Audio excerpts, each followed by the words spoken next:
Lisa. How are you? Good. How are you? Good. I'm Suzanne from TVMEG. My fingers doesn't want to Head to the right place. Zoom thing. What did you learn this season from playing Bex? What did I learn this season from playing Bex is don't go into dark corners alone because you'll get stabbed in the neck with a needle.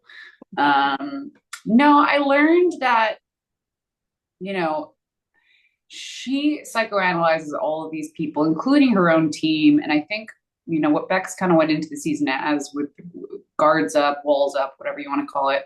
Um, Not really trusting anyone, not being unfriendly towards anyone, but not trusting anyone. And by the end of the season, you really see her kind of start to open up, especially when Hassani gets injured, and then we also, see Odell get injured. Um, I think what I personally learned is that um, being able to let people in and the right people in, because it took her a while to figure out who to trust, and I think that's very similar to like real life, leaning on the right people. Okay. And I saw the finale last night. I really enjoyed it. It was exciting. Yeah, awesome. Had a lot of changes and stuff and things going on. What Yeah. can you tell the viewers who haven't seen it yet, what they can What to look expect? forward to. There's massive cliffhangers, not only with the pit, but within the team itself. And so it's all over the place in a great way. It is so exciting. Our killer of the week, Jenna, she is so fascinating to watch, especially since she uses a lot of manipulation throughout the episode, and I think that's really interesting. But also by the end of the episode, we're just left with so many questions, and so people will definitely want season two. Well, I can't say spoilers, but I really wanted to ask you about that part where the villain is looking kind of like you and acting like you. And what Yeah. that did you have anything to do with that in terms of getting her to look or sound or act like you? No, I think that was all on her end. I think costume worked with her, hair and makeup obviously worked with her. And then I think that she did her own research as far as because she's not playing Melissa, she's playing Bex. And so I think they Right. might have given her some clips or just given her some insight into who this character was. And so yeah, Eliza's an amazing actress, so Yeah. she nailed it. Yeah, and your character looked like how do you even handle that even? It's really like it's so gross to have someone make Invasive. that way. Yeah, it feels like your body's being taken over. I remember when I saw her for the first time as me, it was just like this really icky feeling of someone taking your identity. And it's something so invasive. Yeah.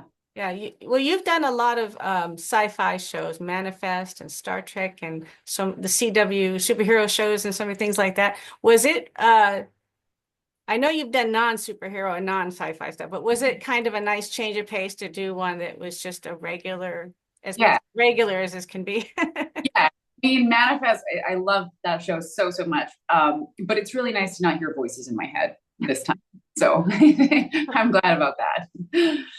Manifest is interesting because, the plane was very stationary. And so you're doing a lot of the turbulence yourself. And then, especially with the callings, there's a lot of shaking and jolting, looking off into the distance. And so everything in this show is real and it's in person, and I don't have to pretend there's swirling clouds or anything like that, so it makes my job easier.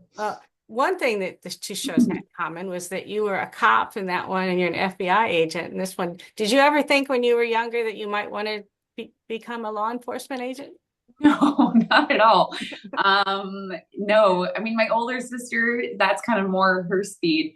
But I thought I wanted to be a vet, and then I wanted to be a criminal psychologist or a criminal profiler like Bex is. But as far as like carrying a gun, being out in the field, that's all in my make believe acting world. Right. And is it tough as an actor when you're in a series this time of year to wait and see what happens, whether you're going to have another season or not? It's tough on the viewers, I know. Sure. I mean, I'm currently in LA right now, but I'm wondering where my next home will be, whether it's back in Vancouver to do another season or if I'm staying here. And yeah, I think, just given how awesome it was to work on season one of the show, I'd love to do another season. So just waiting for that phone call. Yeah, well, we've got our fingers crossed for you. Thank you. And thanks for talking to me again, and I'll see you next See time. you next time. Bye.